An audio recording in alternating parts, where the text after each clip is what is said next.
Ryan Reynolds here from Mint Mobile. With the price of just about everything going up during inflation, we thought we'd bring our prices down. So to help us, we brought in a reverse auctioneer, which is apparently a thing.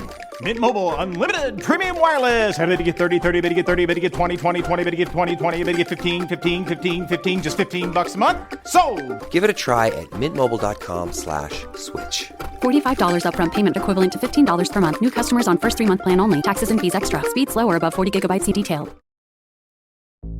There's no better feeling than a personal win. And the State Farm Personal Price Plan can help you do just that. Talk to a State Farm agent today to learn how you can bundle and save with the Personal Price Plan. Like a good neighbor, State Farm is there. Prices are based on rating plans that vary by state. Coverage options are selected by the customer. Availability, amount of discounts and savings, and eligibility vary by state. When it comes to towing, seeing is believing. That's why Chevy Truck's advanced camera technology offers up to 8 available cameras for 14 unique views, so you can focus on the view that really matters. Chevrolet, together let's drive. Learn more about Chevy Trucks at Chevy.com. Safety or driver assistance features are no substitute for the driver's responsibility to operate the vehicle in a safe manner. Read the Vehicle Owner's Manual for important feature limitations and information.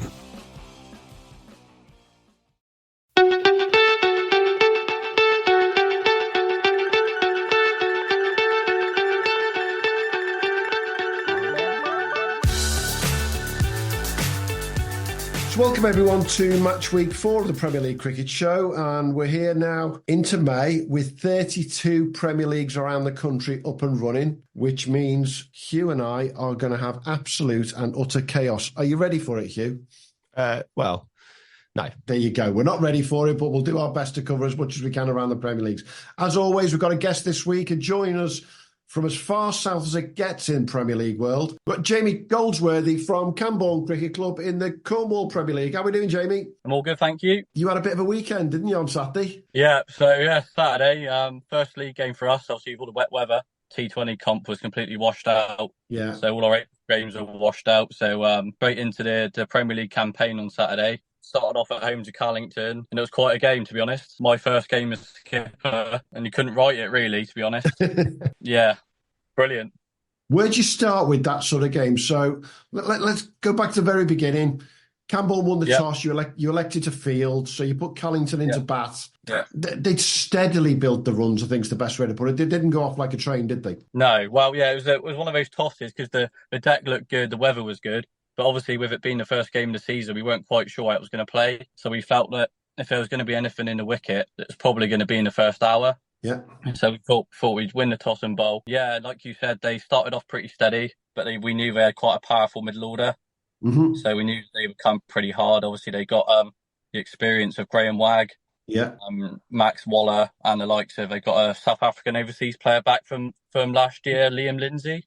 Mm-hmm. He's also a really good player. So we knew that if we didn't take regular wickets, they were going to get a decent score, and we felt that they probably did get around a par score for the pitch. Okay. Yeah, so we did feel in the game at half time, but obviously we knew we needed someone to get a big score. And they did get a big score for him. Yeah. You think that was around about par for the pitch though? Yeah, the pitch was brilliant. Honestly, our groundsmen worked wonders at the club. There wasn't an awful lot in it at all.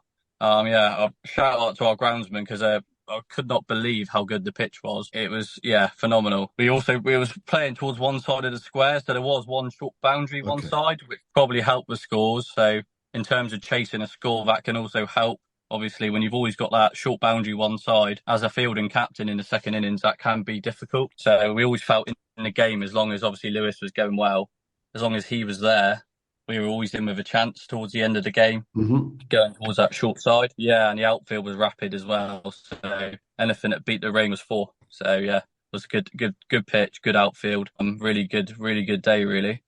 So compared to the few weeks previously where your ground staff had, let's describe it very simply as a bloody nightmare, because the whole of the Cornwall League had been wiped out for 3 or 4 weeks, basically, hadn't it? They've done wonders to get that up and running. And by the looks of the league's results at the weekend, more runs at your place than anywhere else by a mile. Yeah, looking around the grounds, around our league, not many teams. I think there's another game at St Austell that was about a 200 game. That's right. But the rest of them were relatively low scoring. which just goes to show what a good job Dave, our groundsman, has done. Yeah, work miracles really with the weather we've had the last, month, 2 months, well, all winter really, leading into this cricket season. So yeah, it's brilliant effort from him. Yeah, and it just made for a great game of cricket, really. I'm just looking at the final over here. The final over is rather chaotic. We've got Max Waller to Jamie Goldsworthy 4, Max Waller to Jamie Goldsworthy 1, Max Waller to Lewis Goldsworthy out, Max Waller to Jay Gately out, Max Waller to D Stevens 2 balls to go, 5 to win. Max Waller to D Stevens 4. So you tied with 1 ball to go after all that chaos. And then talk me through the final ball, because what happened there? So the final ball, obviously, they've Max has brought the field in, obviously, with 1 to win. So obviously, we've had a chat, me and Dan Stevens at the other end, just like try and get bat on ball, and we go straight away. Mm-hmm. And he's hit it almost too well. He's absolutely creamed it straight at mid-off. If he'd mistimed it slightly, he probably gets home. But he's hit it so well, mid-off has obviously picked it up clean and threw the stumps down. Oh, he actually got the stumps down. It wasn't even by the keeper. It was a direct hit. No, he's direct hit at the bowler's end. Yeah, it's brilliant. Yeah, obviously not ideal for us, but to be fair, the game of cricket we had, nobody really deserved to lose. So the tie at the end of the day is probably a fair result. Well, you're looking at that final over, and you got 10 off 6. Yeah. So you're thinking, well, in the balance, in the modern world, that's probably gettable, but T20 cricket sort of tactics coming in. 4 off the first ball, massively in your favour. And then those 2 wickets, what are you feeling at the other end when those 2 wickets go down? Yeah, so what I will say is that 10 to win off the last over is bigger than you think, because they were bowling that. So there was 2 right-handers in. There was like 100-metre boundary to the leg side. Yeah, because we were playing right over to that side of the square. So 10 runs actually was, quite a task in that last over. But obviously once I hit that first ball for 4 and then get Lewis onto strike, who's on 146 not out at the time, and then leaving Lewis with 5 off 4 to win, you're feeling pretty confident at that stage. And then obviously Lewis gets out, the left-hander comes in, and obviously he's then got the short boundary to the leg side. So the left-hander comes in, and obviously he's then targeting that leg side shorter boundary for him. He's gone across and he's missed it, and he's been bowled leg stump. So yeah, at the other end, I'm just feeling it's just mixed emotions really, because you're on such a high. You're on such a high after hitting a 4 and a single. So then going, oh my God, what's going to happen here? Because now we need 5 off 2, which is, quite a task, with Max Waller bowling at the other end, who's really experienced cricketer, professional cricketer. So it's really mixed emotions really for the whole last over. It was crazy. It's all on stream for anybody that wants to watch. It's a hell of a bit of fielding at the end of the game, that, isn't it? And it's so tight. It's gone down to the absolute wire. Yeah, I just want to shout out to our number 10 batsman, Dan Stevens, who's, he's got the balls to come out, he's played it so to hit a 4, basically. The only options were either a reverse sweep to the short side or a scoop, and he's decided to scoop Max Waller for 4. It's just honestly an unbelievable cricket shot. Hence his strike rate of 200.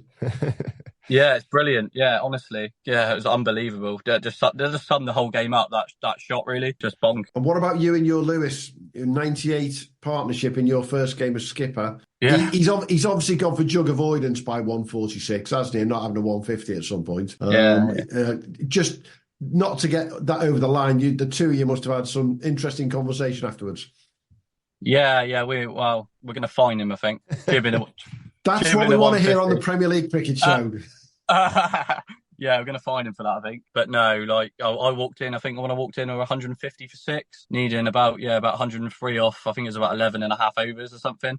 So, looking quite unlikely at that stage, but obviously we just wanted to get a partnership together. I was trying to get as much strike to Lewis as possible, because obviously he was hitting them pretty clean. And we always knew that with a short boundary one side, a couple of big overs gets us right back in it. But it was just important not to lose any more wickets at that stage, and make sure that at least one of us was there at the end. And if that was the case, then we'd have a decent chance of winning.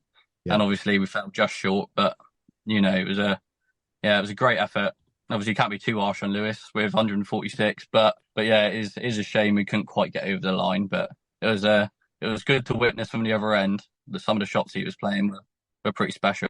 What's his availability going to be like for the rest of the season? How does it work with his professional contract? Yeah, well, it's all on by Somerset really. So first team games are the first team games are Friday to Monday. The first team games are. So if he's in the first team squads, then it's pretty slim chances. But he's not been in the last couple, so we think he's going to be available this weekend coming if he's not picked for Somerset. But obviously we played it by ear, so we plan our pre-season pretty much without Lewis in mind and almost have him as a bonus. Yeah, because obviously his availability is completely out of our hands. So when he's playing second team. Yeah, Somerset happy for him to play club cricket. Do they encourage that? Or do they see it as a sort of injury risk? No, they're completely fine with it. I think a lot of their boys play. I think a lot of their boys play in the Whipple. So the likes of like Alfie Ogborn and I think Will Smead plays for Bridgie, and quite a few of them do play. So obviously it's cricket, isn't it? They want their guys playing. So yeah, they're happy, and obviously getting 146 under his belt isn't going to do his confidence any harm. So yeah, I'm guessing it's a win-win for both sides really with that one. Okay, well we were looking at the weekend and we thought that Wargrave versus High Wycombe in the home counties was the match of the day. But before the day started, that was first versus second from last year. Without a shout, Jamie, yours was the match of the day afterwards, wasn't it? Yours is the one that the planners, when they're putting the highlights out afterwards, have said, no, that one's the first one. We're going to show them most about it. Top game you guys have had there, definitely. Yeah, definitely. I think it would have taken something pretty special to take that one for the day. Definitely. Yeah, can't see many games topping that one. Looking at the Cornwall League this season, Jamie, you guys came, what was it, 6th last year? You're fancying a bit more of a push then by the looks of things. Yeah, we feel like as a group, we had a chat with the boys before the game. I think we all sort of agreed that last year as a team, we underperformed. We lost a lot of games at home where normally we're really strong at our home ground. So we really wanted to make a statement on Saturday on our home ground. But yeah, I think this year we're looking at trying to really push those top places this year. The Cornish League's always really tight. A lot of teams are at similar levels. Obviously, you've got the likes of Penzance are obviously quite strong. Last year's champions Weybridge have added Matt Rowe to their team as well, who's a really good batter. So they've strengthened again, although we did lose at the weekend, but I still feel like they're probably... And do you know, it's been quite a common theme that the champions from last season have lost a lot of the first games around the leagues as well. So one of those things, isn't it? Yeah, it's one of them. They've almost got like a target on their backs, haven't they? Everyone else wants to they want to beat the champions, don't they? So yeah, it's going to be a great season, I think. And who would you look out for player-wise? For our listeners are all over the country and they don't get the privilege of looking up and down play cricket like me and you do week in, week out. Who are the players that they should be looking out for from the professionals, for example? Professionals is honestly the selection in our league at the minute is ridiculous. So obviously we've got Lewis Goldsworthy. Yeah, you might know him quite well, sort of, so that's different. You may know him, he's decent. He's decent until he gets to 146 and doesn't want to buy a jug. Yeah, obviously Carlington's boys, Max Waller and Graham Wagg. Yeah. They're very useful. Weybridge's overseas player who's been down for the last few years, Kevin Reneke. Mm-hmm. He's a real good player, scores a lot of runs for them, top player. And then Penzance have a selection, I think. They've got loads of explosive batters. They've got likes of Christian Purchase. They've got an overseas called Dylan Blignor, he came over a few years ago and did really well. I think he got a lot of runs and wickets at about 10 or something stupid like that. So he's going to be he's a good signing. And I think they've also signed Josh Kroom, plays for I think he's the Wiltshire opening bowler, left arm quick. So yeah, there's a lot of talent and professionals and overseas players in every team really, so it's going to be a good league, I think. And what about the youngsters? We always like to pick out one or two names around the league who we can keep an eye out for when they pop up. Who would you spot in the league? I'm gonna throw one of our boys out there, unsurprisingly. I think a name you're probably going to hear quite a lot of in the future, a young lad called Will McDonald. I would look out for him because he's on the Somerset books at the minute. I think he's going to be on their academy next year, I'd imagine. He played the Bunbury Festival. He played that last year, a year young. Okay. So he's quite a quick seamer. So when he's home from school, I think he's going to be pushing our first team. Is he related to Alfie McDonald by any chance? Yeah, we've got 3 McDonalds. Yeah, they're all brothers. and they're all really talented boys. So yeah, I think those three from our club are certainly the ones to look out for, I think. So is there a chance that you could have the 3 McDonalds and the 2 Goldsworthys in the team at the same point? There is a very good chance of that. Yeah, I think so. Hopefully, obviously, all in on availability, but yeah, there definitely is a chance of that. I think at some point. That'd be a great story to look at, Hugh, and see who performs the best out of all those siblings, eh? Well, we basically we can have which club has got the most siblings involved. You know, involves the fewest families. I suspect there's a Premier League side there. I wonder if we can get a Premier League side with 3 families in it. What do you reckon? I don't know. There's a St Austell team in our league. They've got 3 bones in it. Is that right? Yeah. I think the interesting bit is that we're not talking just about any old cricket team here. They were talking about Premier League cricket team. So the talent in there must be phenomenal. And as we talked about with Jimmy Lawton, can you imagine the backyard cricket in the Goldsworthy household and the McDonald household? You've had some fun over the years there by the sounds of things. Oh yeah, we used to play. We used to get home from school, literally straight in the back garden. We do like test matches.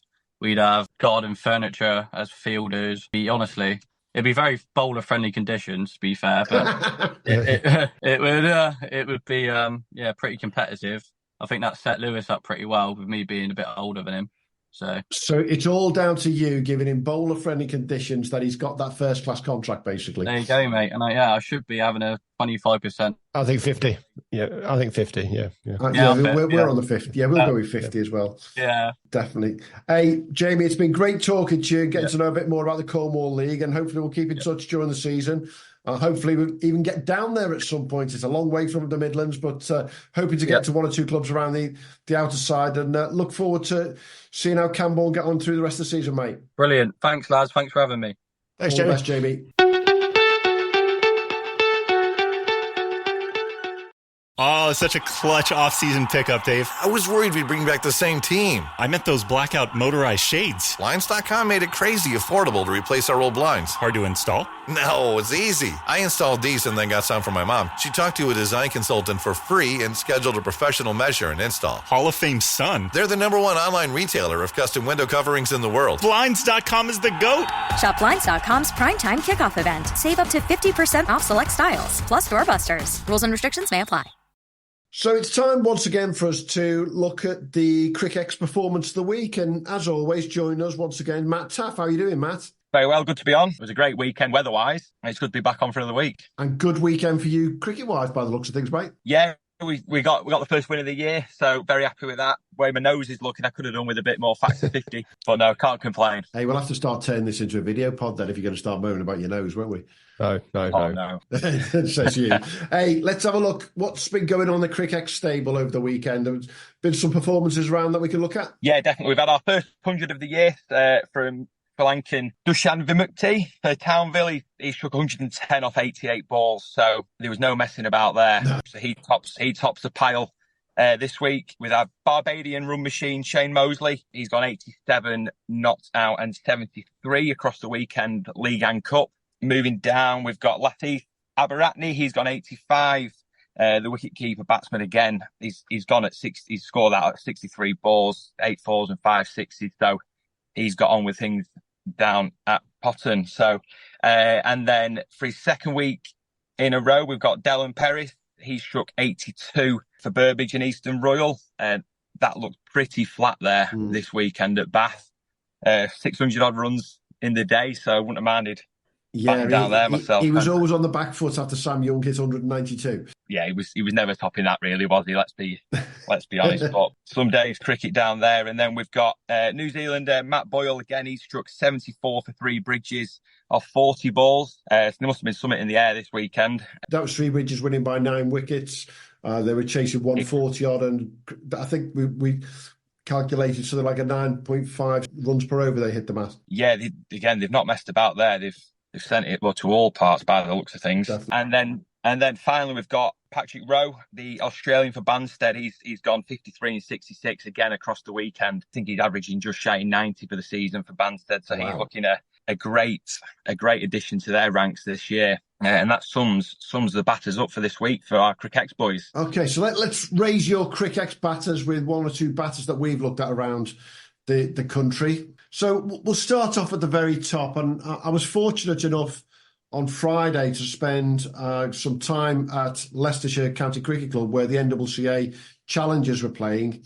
And having scored 41 and 50 against Leicestershire, Sam Young goes down to play for Bath against Burbage. And he's the highest run scorer in the country with 192 off 122 balls.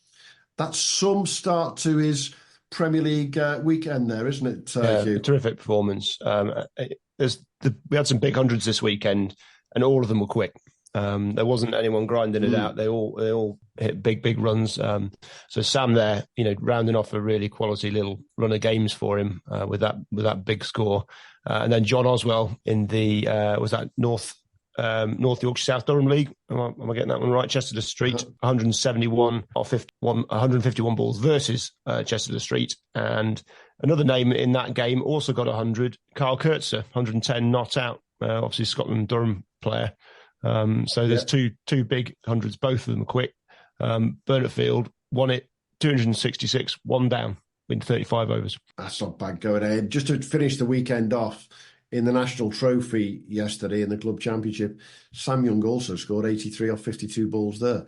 So, to score the runs that he scored over the last couple of days, I'm going to bet if he doesn't win Performance of the Week when we put it out on Twitter, then it's rigged. Yeah. But to score that many runs over the weekend, but it does go on the Premier League, doesn't it? So in the North Wales Cricket League, Alex Davies of Mochtra, apologies for the pronunciation, my North Wales relatives will kill me. Mochtra Cricket Club, 166 off 131. But what caught my eye for Alex was he had a very solid season last year, 518 runs at 43. He's got half that amount of runs already in 2 games. So he's had a terrific start of the season there, Mochtra. Yeah, well. Hashtag one to watch. I think he's been around a while, so, he might have just got lucky. But I think he's had a terrific start. So hopefully he can keep that going. He might challenge the top run scorers in the country if he keeps that form up. Let's have a look at the bowlers in the Cricket stable. Matt, who's been up and running there? Yeah, like you've just touched on, it's been a batter-friendly weekend by the looks of things across the country. So we've had Mohit Jangra, the left-arm steamer. He's gone 6 for 25 for Highfield. Then Kathan Mudashankar, he's gone 5 for 42 for Sandal, and then back that up with a 30-ball 50 not out in the second inning to see his side home. And then again, we're probably going to get used to mentioning this one. We've had Delanka Orwart. He's gone 5 for 43. That's his third 5-wicket haul of the season, and you can probably guess what he bowls. Left arm spin, yeah. And then again, just throwing them in, we've had Mohammed Ashgar. He's gone 4 for 22 for Middlesbrough. Again, just left arm spin there, but it's been a very, very batter friendly weekend, and hopefully the boys can pull it back with a ball for next week. I mean, if Mohammed Ashgar's only getting 4 wickets, it's a batter-friendly weekend, don't you? Yeah, you really do, yeah. Yeah, come on, Mohammed. We know you can get more than 4. Yeah. He's every week, he's there every week, just without fail. If he gets 4 or 5 wickets on consistent basis, doesn't he? I think he top last year or nearly top. I don't think he played. I don't think he was able to play the full complement of games towards the end of the season. And yeah, just a serious talent. Come on then, Hugh. Raise the stakes on what we got around the rest of the country. Bowlers wise, plenty of wickets around, but not the massive totals that we saw in the last few weeks with the pitches improving. We've had 3 seventhers. Joseph Storer, who I don't have any video of. I opened the bowling, so I assume he's a seamer. I don't know if he's left arm, right arm. Lutterworth versus Lutterworth, 7 wickets for 25. And Pramod Madhuwantha, who is a Sri Lankan overseas, I believe, is a right-handed off-spinner. He looks a hell of a player, actually, at Enfield. So they're playing Burnley. Burnley won that. And I think it was a rain effect on a Sunday game, and those thunderstorms that came through and flooded Manchester United, also flooded. I think we were there at Burnley. Flooded Burnley Cricket Club, unfortunately. And so that became a rain-affected game and changed the format of the game a little bit. But yeah, so 7 wickets for 34 in a losing cause there for him. He's quite a talent. He's got a hell of a first-class batting average and a hell of a first-class bowling average. So he looks a serious prospect up there. And then I've got Mitch Bolus, who just sounds like an Aussie, but isn't. St Anne's playing forward and Broughton, 7 for 76 in 15 overs. So a great performance there to help St Anne's lose, unfortunately. So there's lots of wickets in losing causes. Yeah, the one I'm going to pick up that's a little bit further down, but only just with 6 for 32 in our local league, is Shamar Holder for Ockbrook and Borrowash versus Olrobus. That's 2 weeks back-to-back. He's getting on that top 10. I have a funny feeling that that's the non-left arm spinner to keep an eye on in the country. Shamar Holder in the Derbyshire League. From what I'm hearing, he's bowling bullets. I'll keep an eye on that. Get some video of that. Definitely. So we'll keep an eye on that one. We're going to put 3 or 4 onto Twitter on Wednesday once again, everyone. And we want you to vote for the Cricket X Performance of the Week. I have a funny feeling I might know who win it. Yeah, we've got, just on the all-rounders, though, we've got a few big scores and wickets as well, so that could challenge it. We've got Sam Evans, 137, 4 wickets for Leicester Ivanhoe. Sam obviously had a very good end of season with Harry Swindells in the Metrobank final, 60 in the Metrobank final, so he's got 137 and 4 wickets to stay. And Asa Tribe, our young lad from Cardiff, young Glamorgan prospect, 119 and 4 wickets, and I wasn't even sure he bowled that much, so that's a hell of a performance from him. Thanks for your time once again, Matt. We look forward to picking up the Cricket X Performance of the Week next week with you and see some of your boys getting up to the top of that list. Yeah, perfect. Thanks again. I'll talk to you next week. Thanks, Matt. Cheers.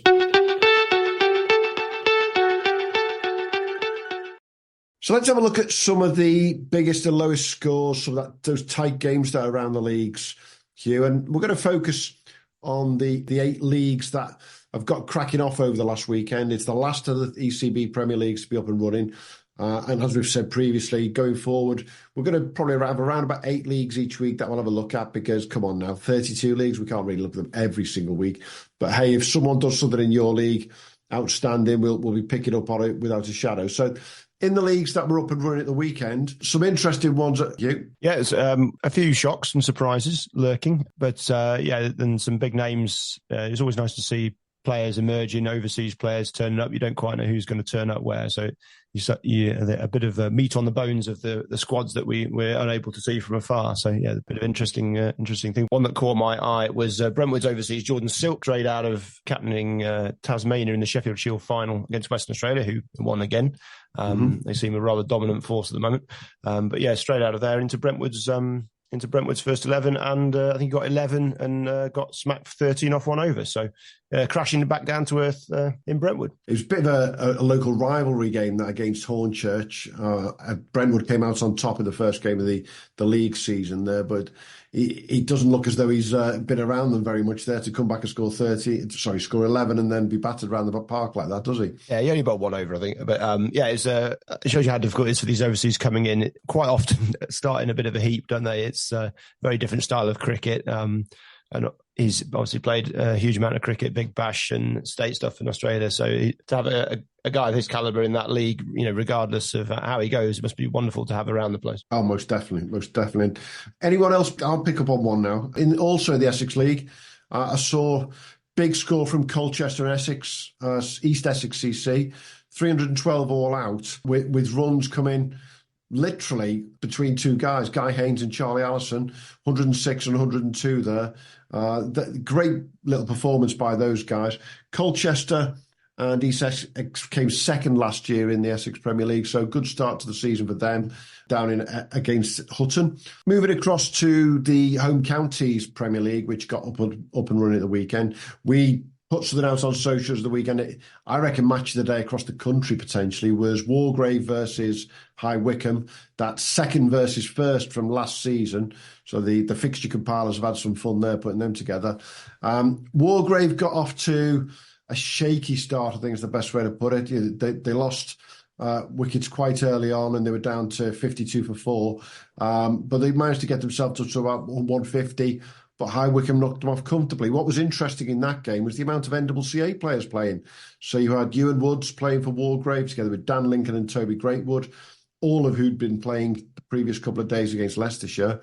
And in the High Wycombe side, Cameron Hemp, who'd been playing for the NCCA guys, and Connor Haddow, who took 4 wickets for them as well against them. So a game full of NCCA players, which I think we're going to see that more and more as we go through the season, aren't we? But it's hard to know how they get any work done at their jobs. these guys, whether some of them don't have jobs and things, but yeah, they seem to be playing cricket constantly through the summer. So yeah, it's they're doing well, but and no massive scores in that league. I always find that these sort of London-ish area leagues and around the south there, the runs seem to be more spread out. The wickets tend to be more spread out, and it seems to have started that way this year. Top score, Johnny Connell, 89 for Henley. Johnny Connell, 89. Guess where he was the previous 2 days? Playing for NCCA challenges against Leicestershire. So he had top score of the week, 89, not out in a tidy win for Henley. Wokenham, 147 all out. Henley 148 for 1 off 22 overs. So pretty speedy work. Most definitely. Let's go across to the Kent League and have a quick look at that. They got up and running at the weekend, and we'll crack on with St Lawrence and Highland Court scoring 211, beating Bickley Park by 4 wickets. But the standout there being that the 211 runs, 114 from somebody called Darren Stevens. He just finds this level of cricket too easy, doesn't he? I mean, he's officially retired, hasn't he? He's hung up his spikes or whatever. I don't know. I think he was doing some. Was he doing some over 40s stuff for England as well? And he just, like you say, he's a cheat code at this level, isn't he? Well, what is he? 40? Is he 44? He's just able. I mean, he was still producing last year with the wickets and runs, and he played a bit of club cricket. I think he get 300s in about 5 innings. He started here 100 straight away. You know, it makes us all look terrible, really. And for him to do it for so long, for such a keep himself in shape, to be batting and bowling, you know, what a talent. So it's lovely to see him get runs, but not for the opposition. Exactly. We will plan to try and get Darren on sometime during the season and talk about his games in the Premier League now, because obviously he's enjoying playing cricket at this level. I will challenge him on one thing, though. He did have 114 off 140 balls, which strike rate wise around the rest of the Premier Leagues, that's quite slow these days, isn't it? Yeah, well, there's a few. I mean, going back to Hornchurch and looking at them, I had a quick look at their sort of strike rates, expecting them to be high based on their European cricket adventures, and actually they were quite cautious for the majority, so maybe they can learn a few things there. But yeah, so Darren Stevens with his 114, that's the only 100 in the Kent Prem, but an 88 from Owen Palmer, Lordswood there, and Alex Blake at 82. So yeah, they've quite a strong start there, but not too many high scores. Whether the wickets are still a bit dubious or not, we're not quite sure. But it's been an interesting week down there. Definitely. Let's move across to the Sussex Cricket League. They got going at the weekend, and there was actually a cancelled game down there. East Grinstead versus Horsham. Whether that was down to the weather, would probably presume it was down to the weather to have one down there, or the ground's just not ready yet. Our friends at Three Bridges CC got off to a flyer there. They bowled Worthing out for 149, and they were 150 for 1, winning by 9 wickets in 16 overs. I mean, that's some strike rate there. And Three Bridges, fastest growing club on YouTube. Simple way to put it. You'll see them all over. They'll be all over YouTube with it. You know, you've got to see a strike rate of 9+ there if you watch that one. Hell of a thing. 30 points for a win there as well. There's a lot of points being dished out. So yeah, 30 for a win and 2 for Worthing, who got beat. Yeah. That's a gap and a half, isn't it? 2 for a wicket, I suppose. Do they get 2 for 1 wicket, or maybe getting 125 or something? So top start from them. Stats-wise in the Sussex leads, Harry Scowen, Hastings and St Leonard's, 121 for him, and then Alex Osborne in the same game, 78. So that's it. And then, again, nothing too remarkable in the rest of the league this week. But bowlers, which we'll come on to, bowlers doing pretty well as well. Top only 4 wickets, no fifers in that league as well. So it's a fairly even weekend batting and bowling. Okay, let's go further across from Sussex. We'll go north to Surrey. And everyone got underway down in Surrey. A few more runs down there, actually, than some of the other leagues in that area. Wimbledon, 143, they bowled East Moseley out and, again, cracked them off quite easily. They'll be looking to do something pretty strong this year. 4th last year in the Surrey Championship, for which I think they were a little bit disappointed about. Got Jack Boyle, the overseas, back there this year, and he's captaining them this season as well. So that hopefully they're going to go far in the Surrey Championship and in the Nationals, which they'll be looking to do really well at. Sunbury, last year's champions, comfortably beat Weybridge. We're considering Weybridge comfortably avoided relegation last year. Again, Sunbury with quite an easy win there. If there was any shock, it's Guildford getting beat in the first game of the season against Reigate Priory. Guildford ran Sunbury very close all the way last year, but they've lost in that first game of the season. But some good runs around that league, Hugh. Another name, I like my Aussies, don't I? So I'll shut up about them. But Teague Wiley, I think it's Wiley, Teague Wiley, popping up. So he's a bit of a West Aussie sort of superstar in the making. He'll be on YouTube quite a bit. You'll see him around with the cricket mentoring guys on YouTube. So he's turned up for Esher this season, started in the league there with 76. So that's a top start from him. Yeah, he's played a bit for Western Australia this year. I don't think he's played every game, but he could well have played in that Shield final. But he's certainly one to watch for the future. I think he's about 20. I might be wrong, give or take a year or two. But yeah, he's some player to turn up there. So be interesting to watch him through the season. 20 years old and 19 days. There we go. But Aussie under 19s player. So yeah, he's one to watch for the future. And it's lovely to have him in the country. But yeah, started well for Esher, who beat Sutton. Let's go north of Surrey to the other big county down that way, Middlesex. It's not a real county. Oh, here we go. Yeah, it's just they've just made it up. I still haven't. I can't cope. Can I have my own cricket? If I just declare the Republic of Newsome land and have my own cricket county and get some ECB funds, can I do that? Does it need to exist at some point? Yeah, Wordsworth and Middleton is like its own land anyway. That is, yeah. To say the least. Yeah. But Middlesex County Cricket League got underway. Their Premier League season, again, one game stood out when it comes to runs, and then the rest of them, there wasn't a lot going on, really. Ealing, 292 all out.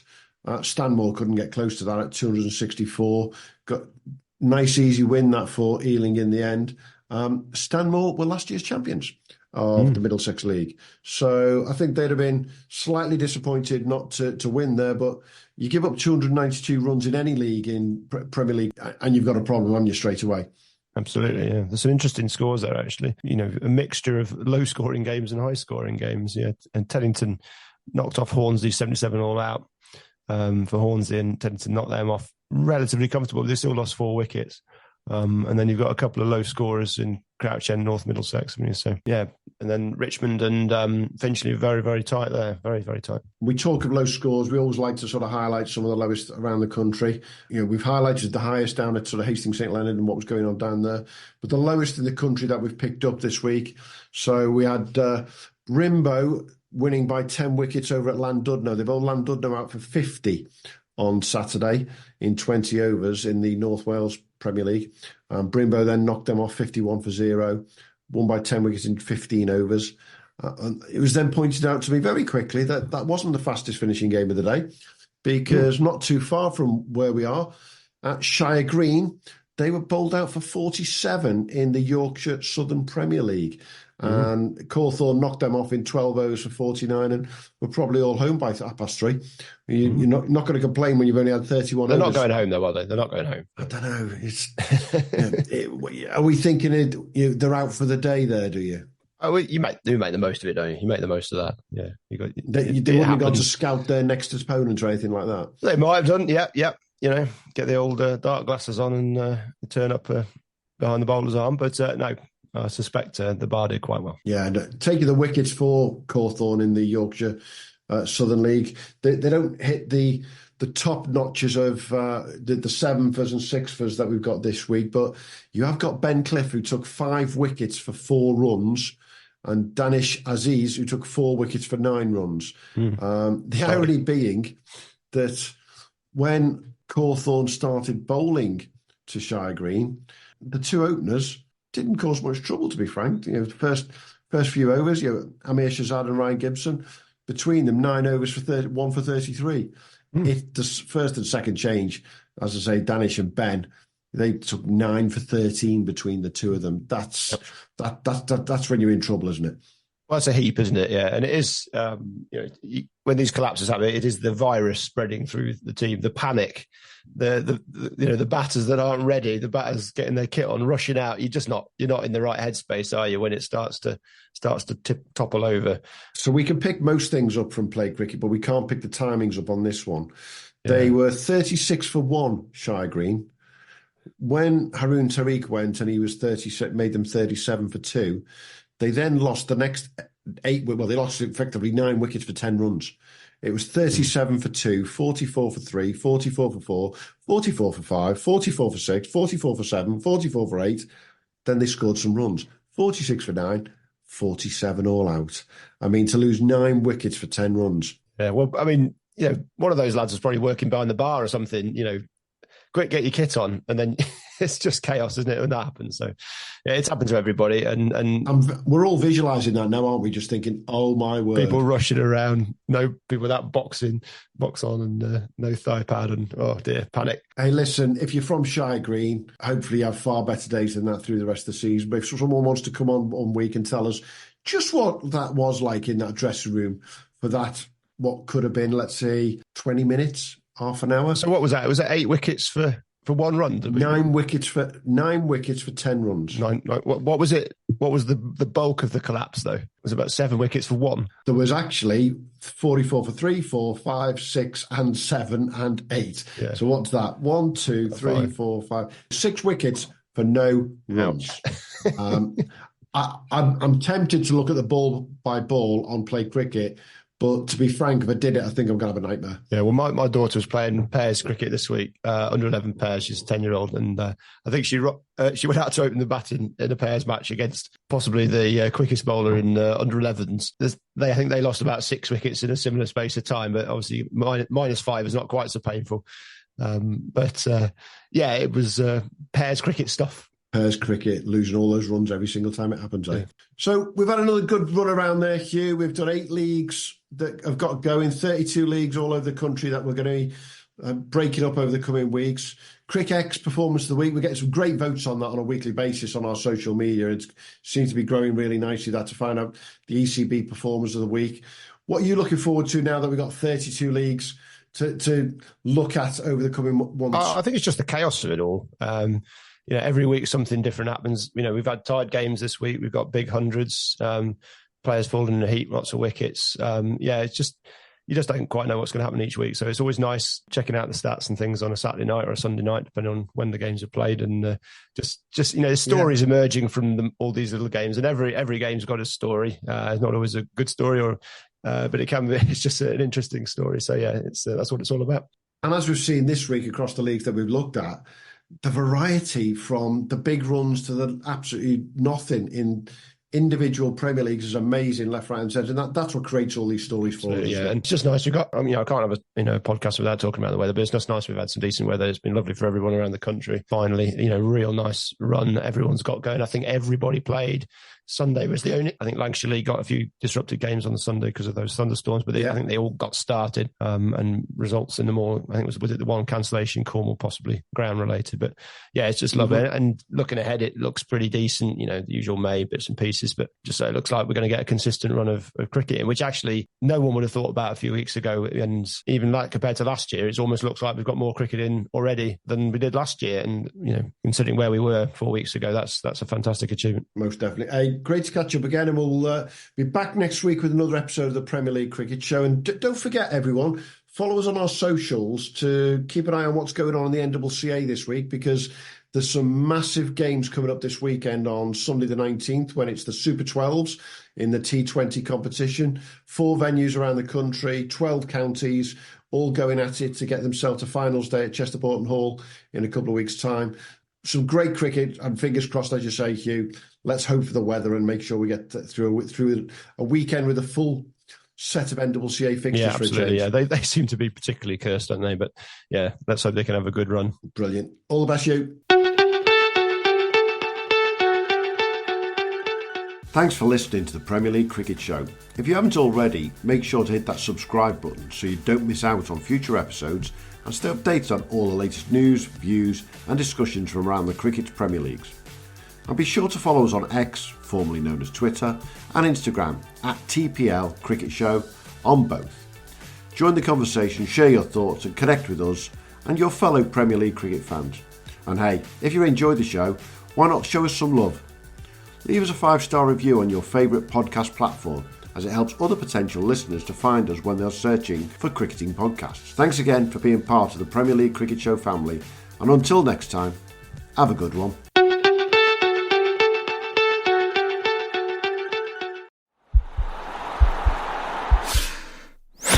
This podcast is part of the Sports Social Podcast Network.